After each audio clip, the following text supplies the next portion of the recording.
que acontece quando você junta, além da imaginação, contatos imediatos do terceiro grau e bem pouco orçamento? A vastidão da noite. Mas será que esse filme chegou 40 anos atrasado? Puxa uma cadeira, senta e vem comigo falar um pouquinho sobre esse filme independente de ficção científica que estreou tem pouco tempo no Amazon Prime.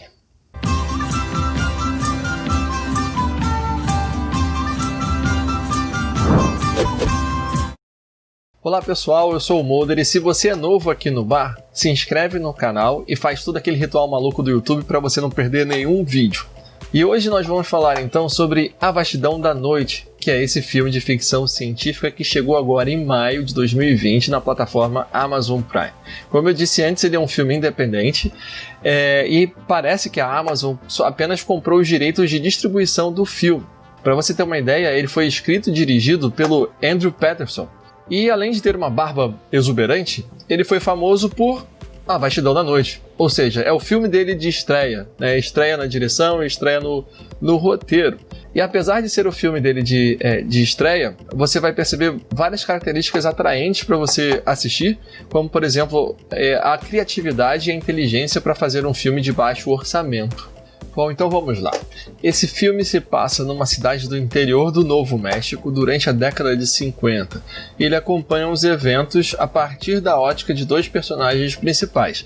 O Everett, que é um cara bem descolado e que trabalha na rádio local com um programa, como DJ em um programa noturno, né? E ele é aquele tipo de pessoa que fala com todo mundo da cidade, todo mundo conhece ele, é boa praça. E tem também a Faye, que é uma colegial apaixonada por ciência, que ela está super animada com a descoberta de um gravador, que ela pode gravar a voz dela, pode repetir, e que trabalha também à noite como telefonista. A história se desenvolve numa noite que tem jogo de basquete da escola da cidade, e boa parte da cidade está lá então no ginásio assistindo o jogo, o que deixa a cidade muito deserta. Então é nessa noite que estranhos fenômenos começam a acontecer por toda a cidade. Primeiro, a Faye ela detecta um ruído, um som estranho vindo da sua mesa de telefonista e resolve mostrar esse som para o Everett. O Everett coloca esse som ao vivo no ar para saber se alguém sabe do que se trata.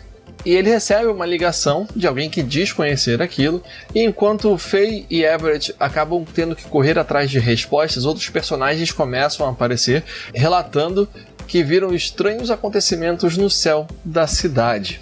E pode parecer estranho em pleno 2020 porque que um filme com um roteiro desse poderia ser interessante, afinal de contas a gente já viu isso algumas vezes em filmes de ficção científica. Mas não é só o que está na história que é interessante, e sim a forma como ela é contada, como ela é passada para você.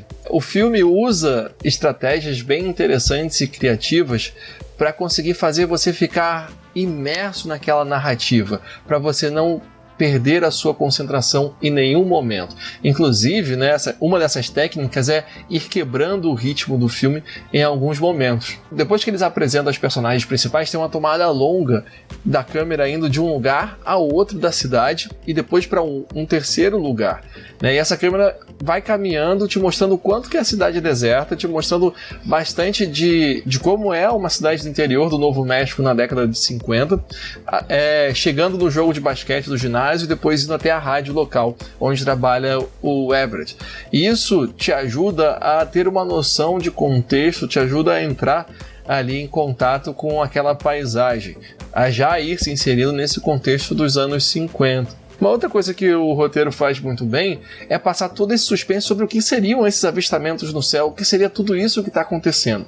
A gente tem que lembrar que em 1947 teve a queda dos chamados discos voadores em Roswell, no Novo México, naquele mesmo estado. Então isso provavelmente atingiu a mídia, mas ainda não tinham nem nomes que hoje em dia são clássicos formados sobre o assunto. Naquela época se falava disco voador, o que caiu em 1947 em Roswell foi chamado de disco voador pela mídia, e só na década de 50, acho que por volta de 1956, com o projeto Livro Azul, que foi uma divisão da aeronáutica para investigar exatamente esses fenômenos do céu, que foi cunhado o termo UFO, né, que tem a ver com a nossa palavra em português, o OVNI, né, o objeto voador não identificado. Então o filme ele te coloca bem dentro desse contexto em que os personagens não sabem nem mesmo arriscar o que é isso que eles estão vendo, o que é isso que eles estão correndo atrás. Um outro recurso que é muito bacana e que foi utilizado e que ajuda a prender bastante a sua atenção no filme é na hora de alguns diálogos ou algumas cenas essenciais, né? O close é muito fechado nos personagens, então você fica ali se sentindo muito próximo, como se estivesse vivendo aquela experiência, ouvindo aquela história. A iluminação do filme também se destaca e por um ponto muito interessante, porque parece que a produção quase não usou luz externa nenhuma. Eles se aproveitam da iluminação das ruas, da iluminação própria das salas ou dos lugares onde eles entram. Isso é muito interessante porque deixa o filme com um aspecto mais realista e também um aspecto mais soturno, que combina bastante também com histórias de suspense, de que você não sabe o que é que vai acontecer, do que é que te espera lá na frente. Agora, teve um recurso que eu achei simplesmente fantástico e que me lembra muito características de rádio, né? Que é no momento em que o Everett está entrevistando alguém que ligou para a rádio dizendo saber o que é o barulho que a Faye havia gravado da sua mesa de telefonista. O filme tira a imagem da tela da sua TV e você fica vendo apenas uma imagem escura, ouvindo o som da pessoa que está falando, ouvindo o som do Everett está falando no rádio. E com esse recurso da tela ficar escura, você é catapultado para aquela realidade onde as pessoas usavam mais o rádio do que a própria TV, né? Então ali você se encontra como se estivesse realmente ouvindo o programa de rádio que está sendo transmitido, né? Lá no início eu falei sobre Além da Imaginação e falei sobre contatos imediatos de terceiro grau. Bom, se a gente está falando sobre OVNI, já me pareceu meio óbvio, né? Essa aventura toda deles de tentarem descobrir o que é que está acontecendo com contatos imediatos de terceiro grau. E a outra relação com Além da Imaginação é porque o filme já começa com uma referência, não sei se eu digo característica ou se eu digo mesmo clássica do Além da Imaginação, que é uma televisão velha, antiga, com uma imagem chiada em preto e branco, como se você estivesse assistindo exatamente o programa Além da Imaginação. Quase como se o filme fosse um programa do Além da Imaginação. E aí é como se você fosse entrando naquela realidade através da TV e se conectasse com toda a história. Bom, esse foi o meu review aí do A Bastidão da Noite, um review sem spoiler. Eu acho que tem material para uma live, então convençam o Jota aí pra gente falar mais sobre esse filme, porque é bem legal. E eu gostaria de ouvir o seu comentário depois de assistir, se valeu a pena ou se não valeu a pena, ok? A gente se vê numa próxima mesa de bar. Garçom, a conta, por favor.